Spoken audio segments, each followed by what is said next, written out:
Well, he says, you know, it's written all over your face. You're afraid of going to a seance.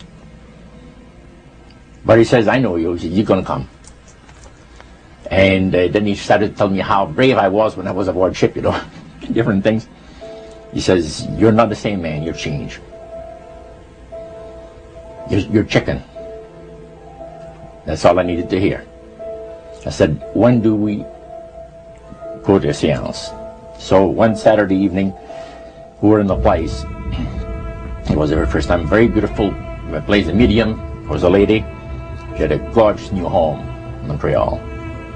And there were about 20 invited guests there, which I was one of them. And she communicated with the spirits for different people there. And they were telling them what the spirit said. One man said, I would like to talk to my friend that died 6 months ago. But I don't want him to appear. Just want to talk to him. Because he says, I don't trust you talking to my friend for me. So the medium says, let me inquire of the spirit. Yeah, the spirit will talk with you. And that big masculine voice was heard in the place. It says, hi Frank. It's nice of you to ask for me to talk with you. And they had a little chat. And after it was over, Frank says, this is the greatest thing on earth, to be able to talk with the spirits of the dead. Then the medium said, we have a very special surprise tonight for you people. A spirit will manifest itself openly here in a few minutes. And it's like a big gust of wind hit the building. And right through the wall. Now the lights weren't terribly bright, but they were like living room lights. A couple of floor lamps, and maybe some of these. And that translucent being seemed to come right out of the wall.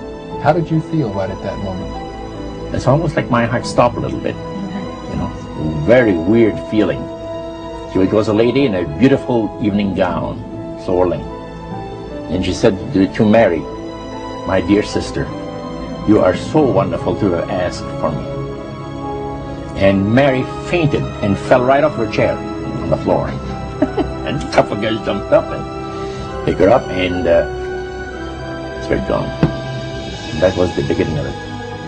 That's how you got into it. Yeah, that's the way I got into it. After a while, you see, there's something interesting about the human mind. You can adjust an awful lot of stuff. You can adjust to a lot of things that would terrify you to begin with. After a while, they become common and ordinary. So you mean contact with the supernatural can become commonplace and ordinary and doesn't bother anybody?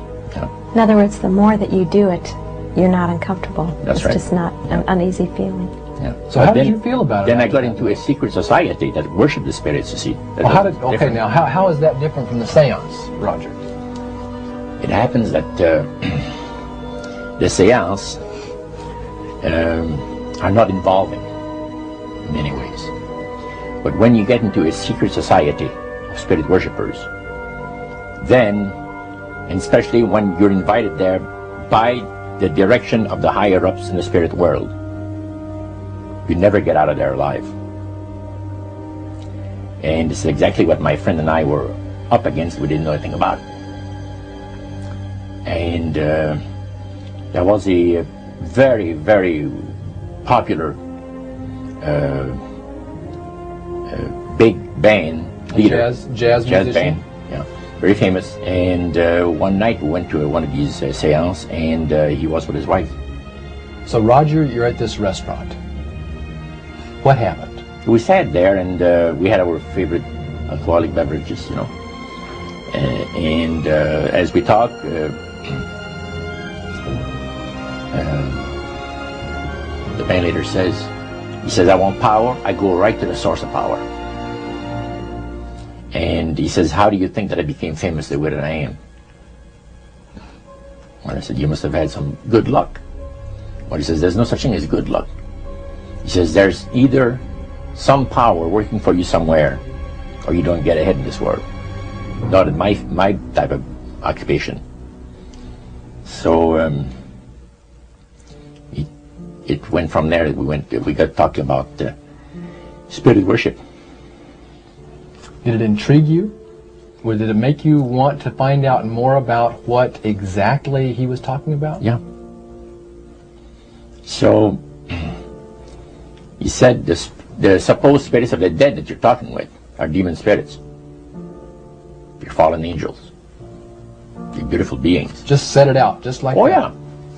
It didn't make you uneasy when he said they were... Well, you know, it shocked you a little bit, you know, something that you first hear mentioned to you. He said, you guys have got a great future ahead of you. Because we've been told, the high priest of our society, secret society, has been told that the master has very special plans for you too. Now, what did he mean by the master? Satan. And we were interested to hear more about it. And he told us, he says, look, we worship spirits. We worship Lucifer and all his angels. They're just as beautiful as they did before they were cast out of heaven. He says there was a misunderstanding in the whole thing. He says among the inhabitants of the galaxies. And he says our master was misunderstood. And God did not bear with him like he does with people that make mistakes today. So we're in a warfare, good against evil. And we happen to be the evil ones, but we're not that bad. He says, I look at this business between the forces of good and evil. He says, you believe in one person believes in God, and everyone believes in Lucifer. It's like politics. So the great controversy is real. And you've heard someone talk about it that's on the other side. And to these people, they are sold to the fact that Christ will not return to this planet with power and great glory. He's going to abdicate all claims to the planet, because the high priest once said that Christ will abdicate all claims to the planet because he knows that it is lawfully and rightfully Satan's.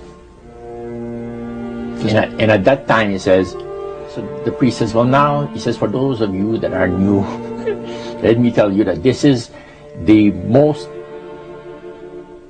feasible way, he says, to please the spirits. It's to deride Christ and his people, you know, and his church and all that. So they sing out of Christian hymnals. They didn't sing Christian words to the hymns, however. Well, they changed a lot of them. Yeah, not for it's the a form of blasphemy. Yeah. Such as you see today in the rock music world. You see the entertainers, they have these crosses. The ladies got earrings, crosses. The guys got crosses. This is a form of blasphemy, a form of deriding Christ. You see, spirits cause the people to do that, to find pleasure in wearing this type of emblem, which is the cross is the emblem of the crucifixion of Christ to the Christians. Better to reign in hell than serve in heaven, is that it? Why not? I'm here on the ground with my nose in it since the whole thing began. I've nurtured every sensation man has been inspired to have. I cared about what he wanted, and I never judged him. Why? Because I never rejected him. In spite of all his imperfections, I'm a fan of man. I'm a humanist. Maybe the last humanist. Who in their right mind, Kevin, could possibly deny the 20th century was entirely mine?